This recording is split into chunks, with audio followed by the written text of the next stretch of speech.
Hello everyone, good morning. We are here to learn 9th standard chapter 1 French Revolution. In our last video we have seen the introduction of French Revolution, where we have seen one event which occurs in Paris. People attacked Bastille fort so that they can have arms and ammunition to fight with the military sent by king. Now we will see that is the outbreak of French Revolution. Now we will see there are certain reasons. See, every revolution has certain reasons. Why? Every revolution has certain reasons which lead to that particular revolution. Now French Revolution also has certain causes or certain reasons because of which people is having a hatred against the despotic rule in France. People don't want monarch. People don't want monarchy or monarching in France. They wanted to overthrow the king's rule. And now why people have this hatred against the despotic rule? There are certain reasons. Now in this particular video or particular lecture we will see that why people is having hatred against the France ruler or against the despotic rule in France.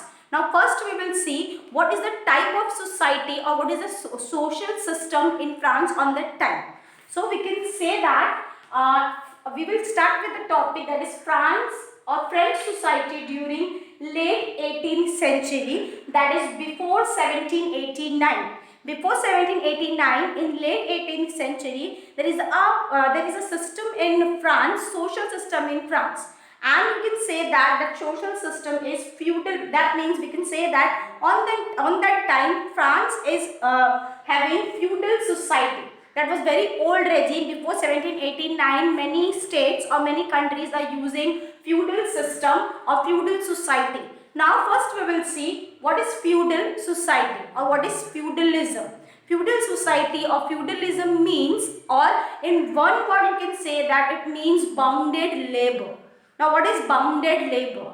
Bounded labor means, see, on that time what happens in France, or you can say that many landlords are there. They are having big lands and they have big lands, they have big wealth, but they don't want to cultivate those lands. So what they'll do, they'll have certain peasants are there who are landless. Those landless laborers or those landless peasants, what they do, those landlords appoint, or those landlords take those peasants, those landless peasants as their servants to work in their land. And when they are working on their land, when they are working on the landlord's land, landlord give them certain amount of money to survive. They are acting as a bounded labor for the landlords, as they are only working for them. They are forced to work for them because they don't have land.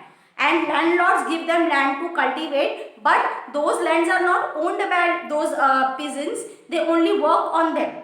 And they don't have any right on the cultivation or production on that land. They only get certain amount of money or certain amount of share, which is given by landlords, which is called as feudalism or feudal society. In same way, on that time, France is also divided in three categories, or you can say that there is a division in France, or there is a division in French society.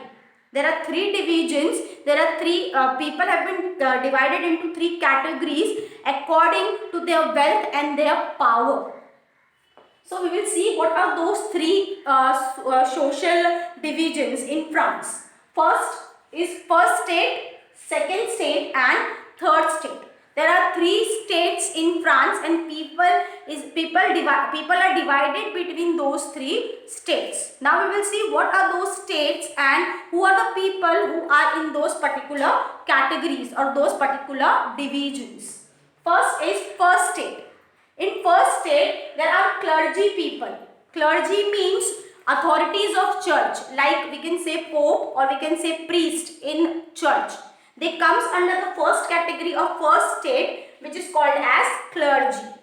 Second state is, in second state, there are noblemen. Noblemen means those people who are very close to king, or you can say that those people who are having wealth, those people who are having so much land, so much wealth they are having, and because of those wealth or you can say that many government officers are also comes under noblemen, and those who are having wealth, those who are having much much more wealth or much more power, they comes under second state. They are called as noblemen. Third state. Under third state, all the landless laborers, peasants, artisans, lawyers, small businessmen, all of them, all the working population, you can say. You can say all the population who are working for the nation, they comes under third state. Now, when we are saying that France is following a feudalism or feudal society, that means first and second state is having all the powers in society or in France.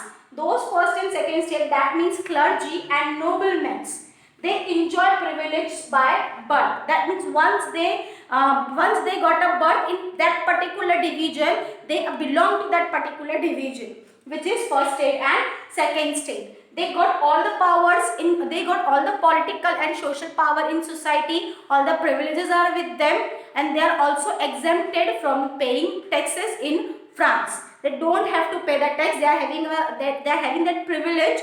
All the rights and privileges are given by king has given all the rights and privileges to first and second state, and they are also exempted from paying the taxes. That means they are having a privilege that they are not paying a tax. They are having that concession from the king.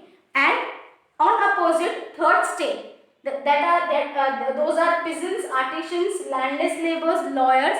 They does not have any political right, they does not have any social right, or they have to pay the taxes. They are not exempted from the tax. So over here we can say that French society is unequally divided. Powers and rights or privileges have been unequally divided in French society, because of which third state people are very agitated. They are very irritated due to despotic rule or the rule of monarch king in France. King divided the society in such a way that it shows the inequality among the society. First and second state follows all the privileges. They get all the privileges, all the rights. They have a political rights, they have a social rights, and else they don't need to pay the taxes. Or third state, they need to pay all the taxes. They don't have any rights. They don't enjoy any political and social rights, because of which French society is having an unequal distribution of power, unequal distribution of privileges. Now, when we are talking about the tax, what kind of tax third state pays? Okay, now before starting with that, what kind of tax third state is paying? Before starting with that, we first I introduced about the king. In France, in 1774, Louis XVI of Bourbon family ascended the throne. And on that time he is only the age of 20. At the age of 20, Louis XVI in 1774, he belongs to a Bourbon family and he ascended the throne in France. After that, he married to Austrian princess Marie Antoinette. But when the king ascended the throne in 1774, on that time, the treasury of France was empty. That means there was no treasure, there was no money left there, very small amount of money or treasure left with the king, because of which king is the king increases the amount of tax which he is getting from the people. Now, who are the people who are paying the tax? We have seen that third state people are there who are paying all the taxes. First and second state people don't need to pay the tax. Now, what kind of taxes they need to pay? Third state are paying two kinds of taxes.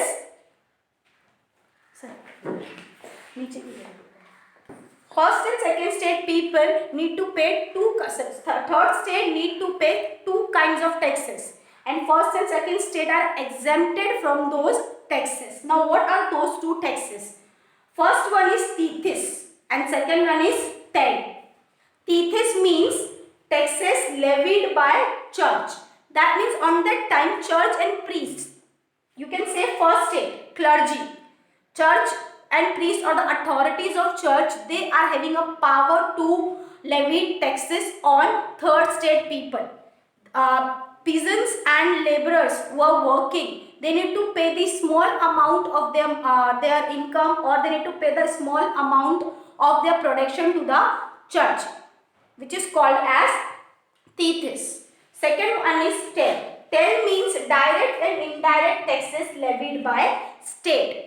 State also levied certain direct or indirect taxes on third state, which is called as tel. So there are two kinds of taxes on third state. First one is tithes. Tithes means church people or first state people are having an authority to levy taxes on third state people. Secondly, they also need to pay the tel, that is the direct and indirect taxes levied by the government or levied by the state. Now over here we can say that first and second state is having all the rights and all the privileges, and all the burden of tax is levied on the third state, because of which people are not liking, or people are having hatred against the king, because of that unequal distribution of power and privileges among those three states.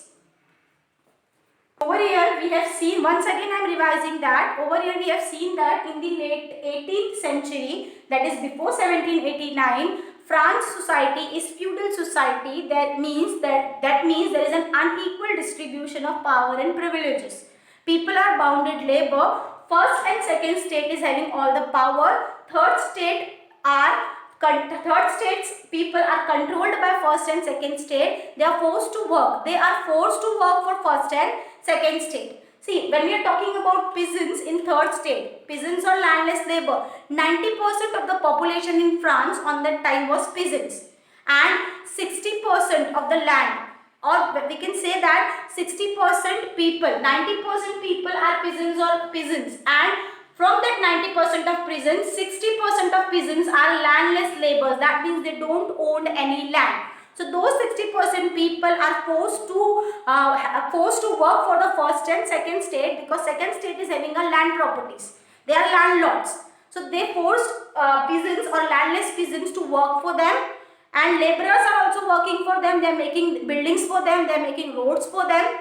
They are working for them, but they are not getting any privileges, or they are not getting any political rights, as they are having all the burden of tax on them, which is tithes and tel. We have seen that there are three states in France. Now we will see. I have given you an information about the king. I have told you that in 1774, Louis XVI of Bourbon family ascended the throne when he was only the age of 20. After ascending the throne, he got married to Austrian princess Marie Antoinette. When Louis XVI ascended the throne, on that time, France's treasury was empty.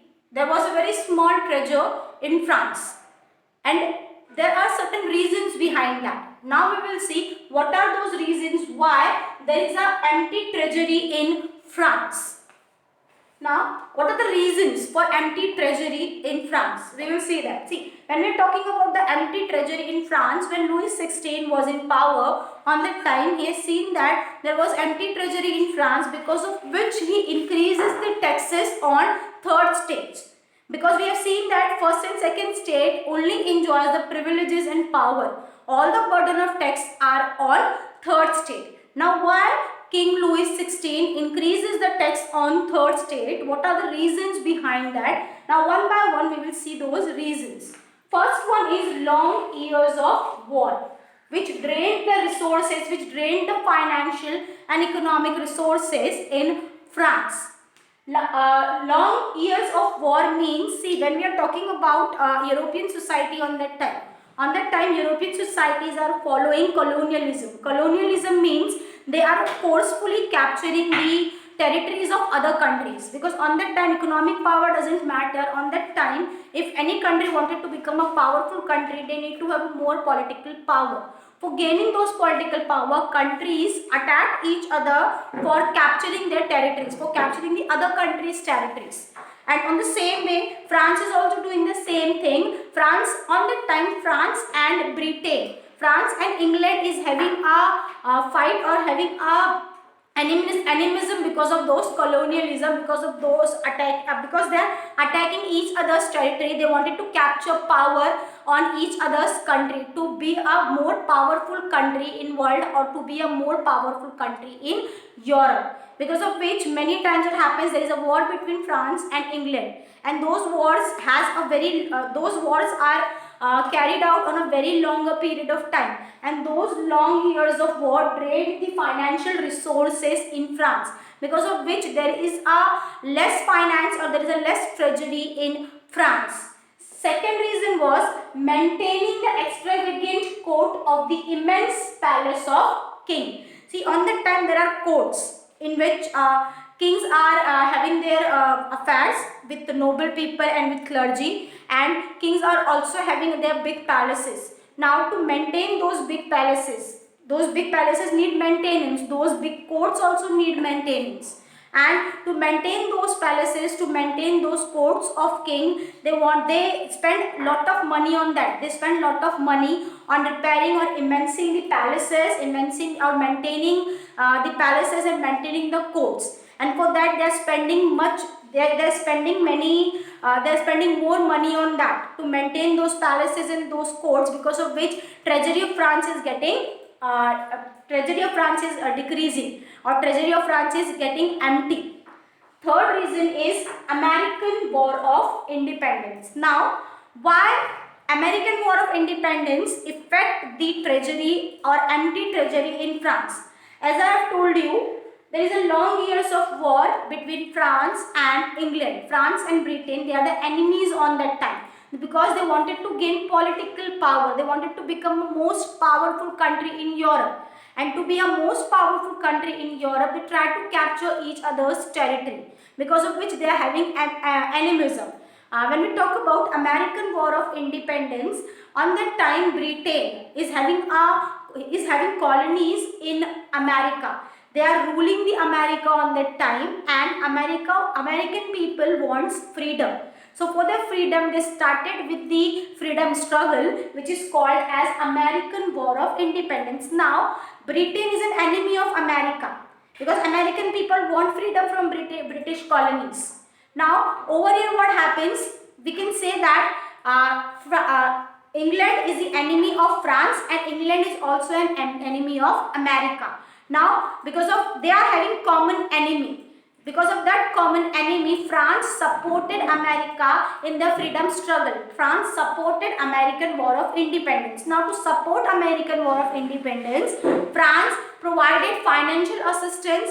France provided arms and ammunition to American people to support their American War of Independence. But on that time, France does not have that much money or that much financial condition or that much finance to support the American War of Independence, and to supporting American War of Independence so that they can defeat the Britishers, or so that they can defeat the Britain. What France have done? France have taken many loans or many debt from the other countries to support the American War of Independence. So because of which France is having debt, or treasuries were getting empty. Now when France is having those debt on the country, because to support the American War of Independence, what happens?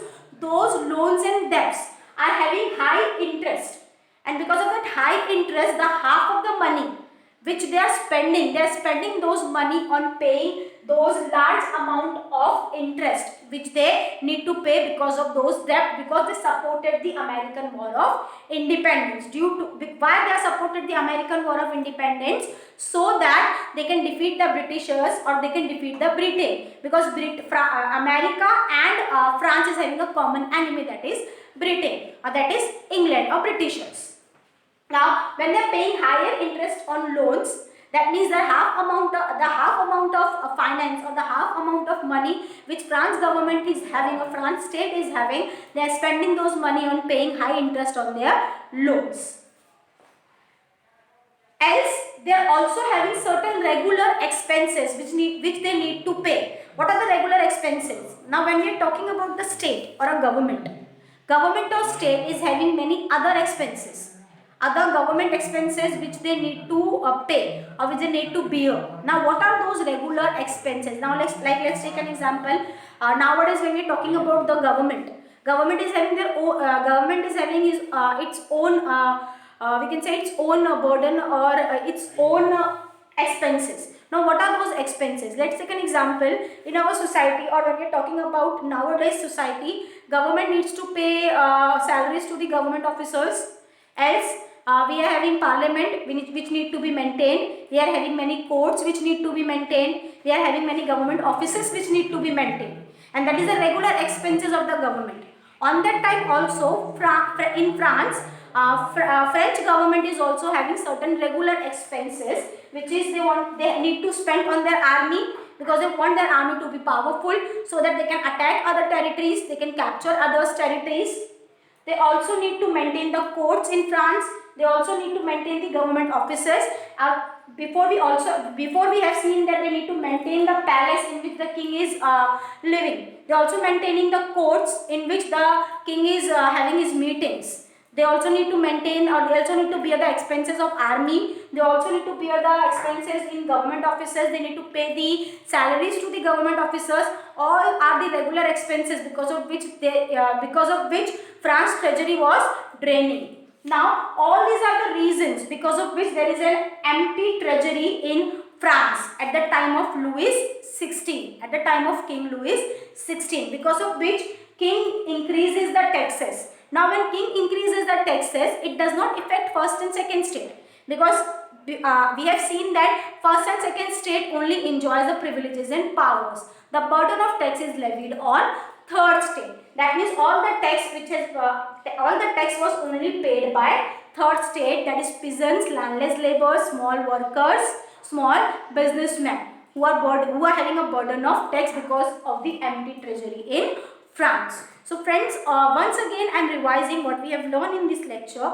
We have seen that in late 18th century, France is following feudalism, or France is having a feudal society. There are three states in France: first state, second state and third state. First state belongs to clergy, that is priest or churchmen. Second state belongs to noblemen, that is officers, big businessmen, landlords. Third states belong to peasants, landless laborers, workers, small businessmen, lawyers, all the professionals. And on that time, third state needs to work for the first and second state. And first and second state enjoys all the powers and all the political rights, and they are exempted to pay the tax. And third state is paying all the taxes, which is tithes and tail. Tithes means the tax which is levied by church, and tails means the taxes which is levied, the direct or indirect taxes which is levied by the state or by the king or by the government. Now all those tax burden is on third state. And we also have seen that there are, when King Louis XVI was enthroned, there was empty treasury in France, and we have seen all the reasons, that is long years of war, maintaining the extravagant court of the immense palace of the king, American War of Independence, high interest on loans, means in American War of Independence, France have taken many loans or many debts, and they need to pay the higher interest on those loans. And also government is having certain regular expenses, because of which the France treasury was getting empty. Thank you. I will see you in next lecture.